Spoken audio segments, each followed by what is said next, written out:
We just had Clyde Edwards-Helaire on the show, and we talked about the possibility of him going in the first round tonight. But even if that doesn't happen, I know you got to be excited for that young man. Definitely.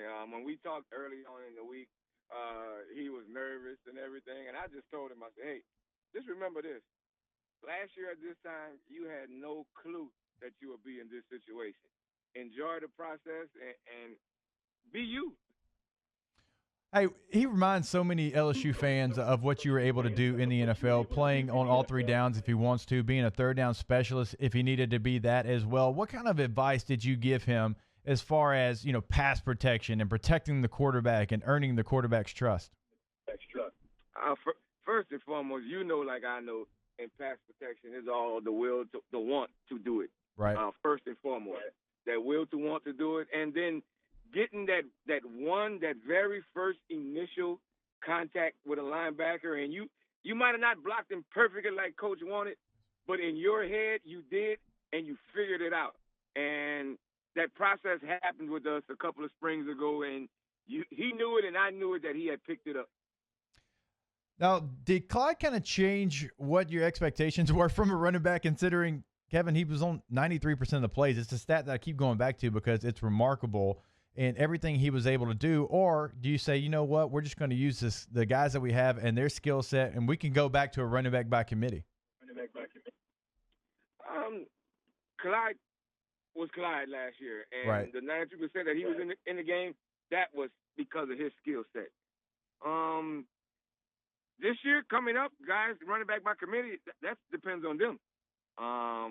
We're looking for a guy to step up and be that guy and be that Clyde. But if not, we're going to go to running back by committee. Kevin, hey, it's Gordy Rush. Let's talk about right now. How's this been on being a coach? You limited? Heck, I know they changed the rules a little bit. Maybe you have the virtual Zoom meeting and things like that, but you've got some young up-and-coming backs. What's this process been for you as you've been sitting, I guess, away from everything, away from all the normalcy? It's tough, just like everyone else. As a coach, you're so accustomed to being with your guys every day or seeing them every day. The Zoom meetings help for seeing the guys, but the physical vision, like with them 10 feet away from you, 5 feet away, that means a lot. You can tell a whole lot by seeing a guy stand up in front of you and everything. So it's difficult, but you got to trust. And at the same time, like you tell your guys, it's the maturing factor for you as a player and an individual. Kevin, a special day for so many Tigers today. Take me back to your draft night. What do you remember about that and that experience?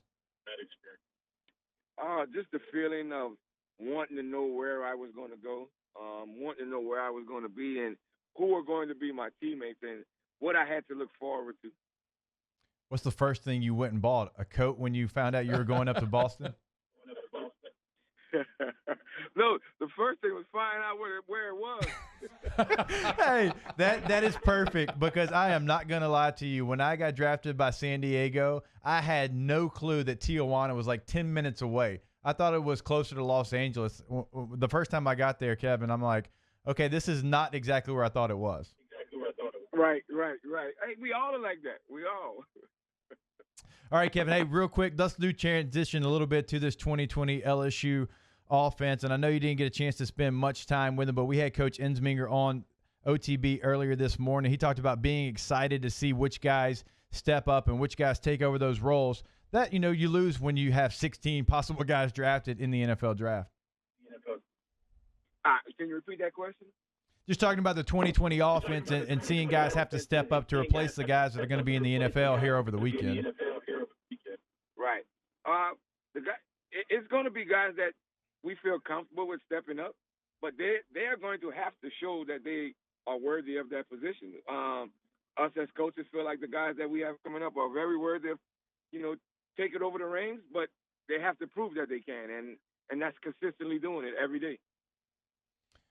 What's going to be the toughest thing right now not being on a football field? Like, what's the one thing that you've got to make sure you stay on top of? Is it, hey, I got to trust my guys. I got to know that they're doing their things as far as staying in shape? Conditioning. Yeah. Conditioning is the number one thing. Jake, like I know, injuries happen when you're tired. Most of your injuries happen when you're tired. So you want your guys to be in tip-top condition whenever this stuff is up. All right. And speaking of conditioning, Kevin, I got to ask you, the guy in that building I think that's absolutely struggling the most with this lockdown, if you will, has got to be Tommy Moffitt. How is Tommy Moffitt doing? Is he doing any Zoom meetings with the players? Is he doing Zoom workouts, and what does that look like? The crazy thing is he is doing Zoom meetings. He is keeping in touch with guys. We do have a program in place for the guys as far as with Coach Moffitt. It's not like the guys that would be there with him, but they have a program in place. All right, Kevin Faulk, every time I drive by the levee, I see some current LSU Tigers getting after it. When can I expect to see former LSU Tiger Kevin Faulk running up and down the levee? Well, you know, if you come to Carrico, Louisiana, you'll find Kevin Faulk working out every morning at 9 o'clock.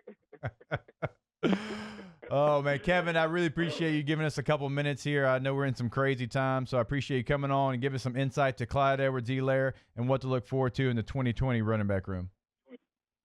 No problem. Thanks for having me. Really appreciate it, y'all.